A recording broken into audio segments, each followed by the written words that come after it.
नमस्कार, मेरा नाम शेख उमर आज़मी है। बहुत बहुत स्वागत है आप सभी का ज़िया न्यूज़ पे। दर्शकों, तमाम मुद्दे उत्तर प्रदेश में चलते रहते हैं, लेकिन सबसे बड़ी जो परेशानी इस वक्त की है वो इस बात की है कि इस सरकार में, ख़ासकर भारतीय जनता पार्टी की सरकार में, रोज़गार की बड़ी दिक्कत है। अब भाई जिनको रोज़गार मिल जाए उनकी उसके बाद फिर वेतन की दिक्कत होने लगती है। आज हमारे साथ आधुनिक मदरसा शिक्षकों की परेशानियों पर चर्चा करने के लिए, हमारे साथ बातचीत करने के लिए मौजूद हैं पंकज मिश्रा जी। पंकज मिश्रा जी, बहुत बहुत स्वागत है आपका हमारे चैनल पर। सबसे पहले मिश्रा जी, आप मुझे ऐसे ये बताएं कि ये आधुनिक मदरसा शिक्षकों की परेशानियों के बारे में क्या है, ये कैसी परेशानियां हैं? सर, मदरसा आधुनिक शिक्षक लगभग 6.5 सालों से उनका वेतन नहीं मिल पा रहा है। जी। सबसे बड़ी समस्या उनकी यही है कि जो 6.5 7 साल से लगभग उनको उनका जो मानदेय है वो नहीं मिल पा रहा है। और जी। सर, 2021 के बाद से ये मदरसा अभी रिन्यूअल भी नहीं हुआ है, जबकि हम्म। इसको रिन्यूअल हो जाना चाहिए था। और जितने हमारे बिल्कुल। काफ़ी साथी ऐसे हैं कि जो इलाज के अभाव में अपना दम तोड़ चुके हैं। अभी एक विगत जी। दिनों बहुत जल्दी में, एक 2-3 दिन पहले, एक गुफरान हम्म। गुफरान अहमद साहब थे, गोरखपुर के। वो जी। मदरसे में पढ़ा रहे थे। वो बेचारे इलाज के अभाव में, उनके पास पैसा नहीं था, वो इलाज नहीं करवा पाए और वो इस जी। दुनिया से चले गए। हम लोगों को काफ़ी क्षति हुई है, काफ़ी नुकसान हुआ है। अच्छा। हमारे ऐसे कई साथी हैं जो पैसे के अभाव में अपना दम तोड़ रहे हैं इस समय। और सरकार। सब जी। मिश्रा जी, सबसे पहले अगर बात किया जाए, जैसे मानदेय नहीं मिल रहा है, ये सबसे बड़ी जी, परेशानी है। मानदेय नहीं। जी, मानदेय मानदेय नहीं मिल रहा है, या सैलरी नहीं दी जा रही है, पैसे नहीं दिए जा रहे हैं, या फंड नहीं जी, दिया जा जी, रहा है। जी। ऐसे में सबसे पहले अगर हम बात करते हैं तो आपसे ये चर्चा करते हैं, आप मदरसा में क्या कर रहे हैं, क्या पढ़ा रहे हैं? चूंकि आपका नाम पंकज जी, मिश्रा जी। है, क्या कर रहे हैं आप? जी, मदरसा आधुनिकरण शिक्षक के तहत हमारी नियुक्ति हुई है। और सर, हम जी। 2014 से इस मदरसे में पढ़ा रहे हैं। और हमारे यहाँ का जो मदरसा है वो सर हिंदू मुस्लिम जी। एकता की मिसाल है। लोग हम्म। मिसाल देते हैं कि एक मदरसा में पंकज कुमार मिश्रा पढ़ा रहे हैं, उस मदरसे को हिंदू जी। मुस्लिम एकता के रूप में देखा जा रहा है। और हमारे हमारे बिल्कुल। क्षेत्र में ऐसा माहौल बना हुआ है कि यहाँ पर हिंदू और मुसलमान सब एक साथ में मिल करके रहते हैं। और हम अच्छा। लोग बिना किसी भेदभाव के एक दूसरे से मिलते जुलते हैं और पढ़ाते लिखाते हैं, सब कुछ साथ में किया जाता है। जी। मिश्रा जी, सबसे पहले तो मैं ये जानना चाहूँगा, आप मदरसे में जी। पढ़ाते हैं तो इस पे आपके अपने या परिवार वाले या समाज वालों का जो प्रेशर है कि भाई एक हिंदू होकर मदरसे में पढ़ा रहा है, कैसे झेलते हैं ये सर, सब? हमारे परिवार में हमको फुल सपोर्ट मिल रहा है कि मदरसे अच्छा। में आप पढ़ा रहे हैं, कोई दिक्कत नहीं है। लेकिन कुछ जी। लोगों को अच्छा नहीं लग रहा है। जैसे कुछ लोगों में कौन लोग? जैसे जो बीजेपी मानसिकता वाले लोग हैं, वो अच्छा। बहुत खुशी मना रहे हैं कि अच्छा हुआ कि ये मदरसे में पढ़ा रहे हैं, इनको सैलरी सरकार नहीं दे रही है। जी। वो लोग अलग अपना राग अलाप रहे हैं, लेकिन उससे मुझे कोई फर्क नहीं पड़ने वाला है, क्योंकि हमारा परिवार हमारे साथ है। हमारा हम्म। परिवार पूरा सपोर्ट कर रहा है, हमारे यहाँ के समाज सभी सपोर्ट कर रहे हैं। जो राजनीतिक लोग हैं वो, उनको बुरा लग रहा है, क्योंकि वो हमेशा मदरसे के खिलाफ रहते हैं, तो उनको तो जी। बुरा लगेगा ही। लेकिन मिश्रा जी, ये भी तो सोचने वाली बात है कि आप जैसे मदरसे में जी, पढ़ाते हैं और एक बात सामने निकल के आती है कहीं ना कहीं सियासती जी, गलियारों से कि मदरसों में आतंकवादी पढ़ाए जाते हैं। आप भारतीय जी, हिंदू हैं, आप मदरसा में शिक्षक के रूप में काम जी। करते हैं। आप मुझे बताइए, आपने कितने आतंकवादी देखे मदरसों में, क्या हुआ? सर, जहाँ तक आतंकवादियों की बात है, मैं जी। आपको स्पष्ट क्लियर कर देता हूँ कि जो प्राइमरी स्तर पे बच्चे पढ़ते हैं, क्या वो आतंकवादी जी। बनने के योग्य रहते हैं? किस प्रकार कह रहे हैं सर, ये वो आप? कैसे आतंकवादी बन सकते हैं? जब उनको छोटा बड़ा ABCD और अलिफ बे हम लोग पढ़ाते हैं, सिखाते हैं, तो वो जी। आतंकवादी कैसे बन सकते हैं? क्योंकि उनको सही से अपना कपड़ा पहनना नहीं आता है, तो बिल्कुल वो सही बात। आतंकवादी कैसे बन सकते हैं? रही बात मदरसे में आतंकवादी पढ़ते हैं, ये जो सियासी गलियारों से आवाज उठ रही है, ये सब एक जुमला है। जी। अगर कहीं पे है तो जा करके सरकार उसको ढूंढे, उसके खिलाफ कार्रवाई करे। हम जी। लोग उसका विरोध नहीं कर रहे हैं, हम्म। लेकिन तो मैं ज़रा जी, मिश्रा जी, सबसे पहले तो मैं अब इस बात पे चर्चा जी, करता हूँ कि आपने सरकार से कितनी आवाज़ें लगाई अपने कि हमें कुछ मानदेय दिया जाए, हमारा परिवार अब चलने के काबिल नहीं रह गया? कितनी जी, आवाज़ लगाई सरकार से आपने? मैंने बहुत आवाज़ लगाई और हमारे पूरे संगठन के जी लोग अभी भी प्रयास कर रहे हैं। ऐसे कोई उच्च पद पर बैठने वाले मंत्री जो सरकार में हैं, हम्म। संभवतः कोई बचा होगा जिससे हम लोग अपनी पीड़ा न बताए हों। माननीय अच्छा। स्मृति ईरानी जी, दानिश आज़ाद अंसारी साहब से और जगदम्बिका पाल जी से हम लोगों मिल करके उनसे कहा गया, और जी श्रावस्ती के हमारे माननीय सांसद जी जो वर्तमान में हैं, राम शिरोमण वर्मा जी, इन्होंने लोकसभा में बजट सत्र के दौरान आवाज़ भी उठाई थी। और अच्छा। संजय सिंह ने भी आवाज़ उठाई थी, जो आप पार्टी के सांसद हैं, उन्होंने बिल्कुल भी बिल्कुल। आवाज़ उठाई थी मदरसा शिक्षकों के बारे में।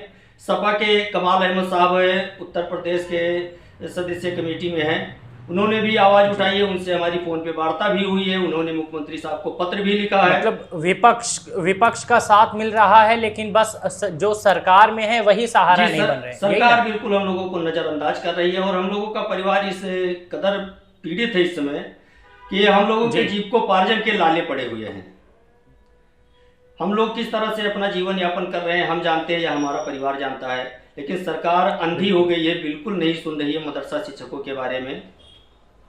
जहाँ तक हमने सुना है मिश्रा जी, जो सरकार के ज़बान बोलने वाले नेता जी हैं, जिन्हें हम सरकार के लोग जी कहते हैं, वो तो कह रहे हैं कि हम किसी एक समुदाय को फंड नहीं दे जी सकते। जी क्या कहेंगे जी इस पर, या कैसे जी देखते हैं जी आप इसको? बिल्कुल कहा है, स्मृति ईरानी जी ने कहा है, और हमारे संगठन के नेता भी थे और कुछ शिक्षक साथी भी साथ में थे, और अमेठी में जा जी करके बाकायदा मंच पर उन्होंने ये बोल दिया कि विशेष व्यक्ति के लिए या विशेष जाति समूह के लिए, खासकर उनका इशारा मदरसा शिक्षकों पर था कि एक विशेष जात के लिए हम कोई फंड जारी नहीं करेंगे।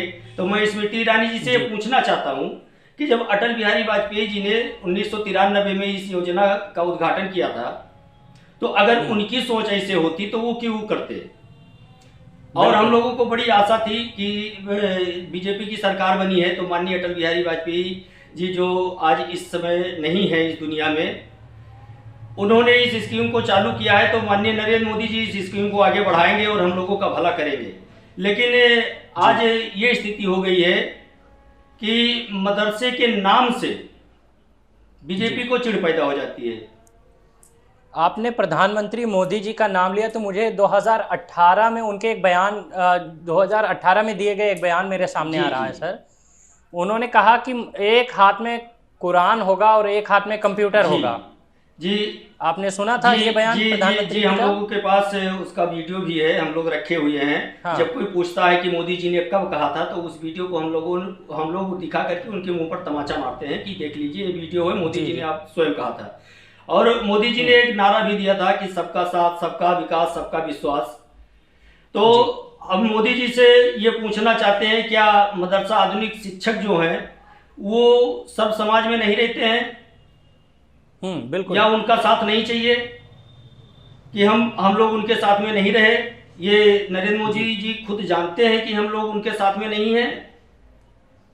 हम ये मोदी जी से पूछना चाहते हैं कि आपने ऐसा नारा दिया और ये भी कहा कि एक हाथ में कुरान एक हाथ में कंप्यूटर होगा, तो आप ये बताइए कोई जी भूखे पेट कब तक करेगा। बिल्कुल साढ़े बिल्कुल। 6 साल से हम लोग किस तरह से संघर्ष कर रहे हैं अपने जीवन को बचाने के लिए। अब तो ये दिख रहा है कि हम लोग सुसाइड कर लें या क्या करें, कुछ समझ में नहीं आ रहा है। हम लोगों की स्थिति इतनी खराब होती जा रही है कि बीवी बच्चों का खर्चा उठाना हम लोगों के लिए बहुत मुश्किल हो रहा है इस समय। हम लोग पिताजी के ऊपर जी। निर्भर हैं, बताइए। अच्छा, अब पिताजी के ऊपर जी निर्भर बिल्कुल, हो रहे हैं। पिताजी के खेती पर निर्भर है। पिताजी हमारे एक किसान हैं और उन्हीं के खेती में हम लोग हाथ बटाते हैं, उसी में किसी तरह से खाने भर का होता है हम लोगों जी का। मिश्रा जी, एक बात सामने आ रही थी मदरसा शिक्षकों के द्वारा कि कहीं धर्म परिवर्तन की भी परेशानियां सामने आ रही थी कि अगर सॉल्यूशन नहीं मिला तो धर्म परिवर्तन वगैरह, कुछ ऐसा भी था। जी जी, बहुत सारे शिक्षक हमारे थे जो हिंदू जी कम्युनिटी के हैं।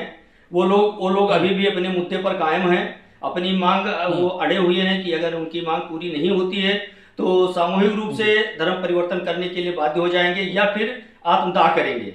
ये माननीय प्रधानमंत्री नरेंद्र मोदी जी से और माननीय स्मृति ईरानी जी से मांग किया था।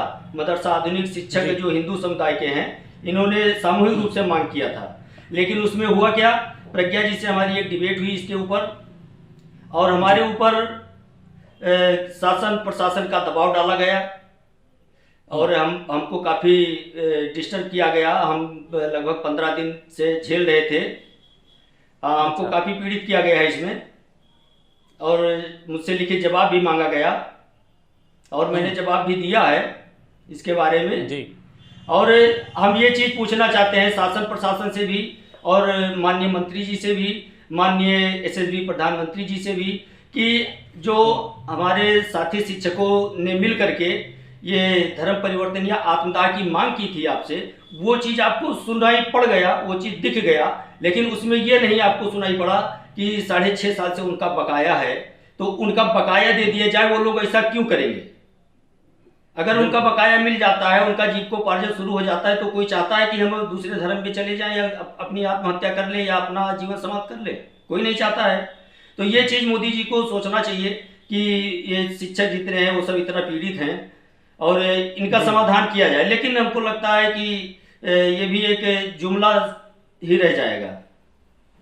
अच्छा, मैं ये पूछना चाह रहा था आपसे मिश्रा जी, आज के समय में मदरसों की ज़रूरत ही क्या है कि मदरसा शिक्षकों को फिर वेतन देना पड़े? सर, मदरसा में आप जा करके एक बार देख लीजिए कि मदरसे में केवल वही बच्चे पढ़ने आते हैं जिनके लिए कोई सुविधा बाहर नहीं है।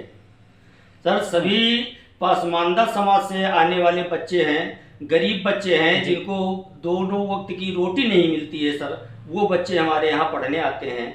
अब बताइए, अगर वो मदरसा भी नहीं रहेगा तो बच्चे कहाँ जाएंगे? अशिक्षित रह जाएंगे, और जब अशिक्षित हो जाएंगे तो उनके दिमाग में जो कुछ भर दिया जाएगा वही वो सोचते रहेंगे। तो इससे हमारा समाज और नीचे दबता चला जाएगा और हमारे देश में अशिक्षा का प्रभाव तेजी से बढ़ेगा।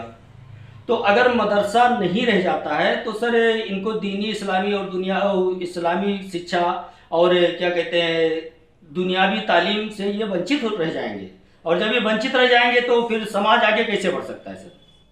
बिल्कुल बिल्कुल। तो मिश्रा जी, बहुत धन्यवाद हम आपको कहते हैं, और थोड़ा सा हम अपने दर्शकों को भी बता दें किस तरीके से आज के समय में शिक्षक इतने ज़्यादा परेशान हैं। अगर आप प्राइवेट स्कूलों में एडमिशन करवाते हैं तो लाखों रुपए आपसे फ़ीस ली जाती है, कहीं एडमिशन के नाम पे, कहीं ट्रांसपोर्ट के नाम पे, तो कहीं अदर फैसिलिटी के नाम पे, तो कहीं आपके बच्चों में सेल्फ इम्प्रूवमेंट के नाम पे लाखों रुपए की कसौटी, लाखों रुपए की कहीं ना कहीं एक रकम आपसे ली जाती है। लेकिन वहीं मदरसा या प्राथमिक विद्यालयों में ऐसा नहीं होता है। लेकिन प्राथमिक विद्यालय या मदरसों में, सबसे बड़ी बात, मदरसों में ऐसा हो रहा है इस वक्त कि शिक्षकों के वेतन को लेकर सबसे बड़ी बात सामने आ रही है। जिस तरीके से आपको पंकज मिश्रा जी ने बताया कैसी परेशानियां पूरे समुदाय के ऊपर, पूरे मदरसा शिक्षक के समुदाय के ऊपर पड़ रही है। कितने अभी बताया कि कितने लोगों की इसमें जान जा रही है, कितने लोग गलत कदम उठाने को भी तैयार हैं। लेकिन ऐसे में सबसे बड़ी बात अगर हम देखें तो सिर्फ एक बात, सरकार जहां तमाम शिलान्यास और योजनाएं दे रही है, चुनाव में कहीं ना कहीं गैस या सिलेंडर या तमाम चीज़ों को सस्ता करने का वादा कर रही है, एक वादा इन शिक्षकों से भी कर दे कि उनका वेतन दे दे। कहते हैं कि शिक्षक वो सड़क होती है जो खुद तो वहीं होता है, लेकिन उस पर चलने वाले राही यानी स्टूडेंट को बहुत दूर तक छोड़ के आती है। दर्शकों, हमारे साथ बातचीत कर रहे थे पंकज मिश्रा जी, और आप देख रहे हैं ज़िया न्यूज़। बहुत बहुत शुक्रिया आपका।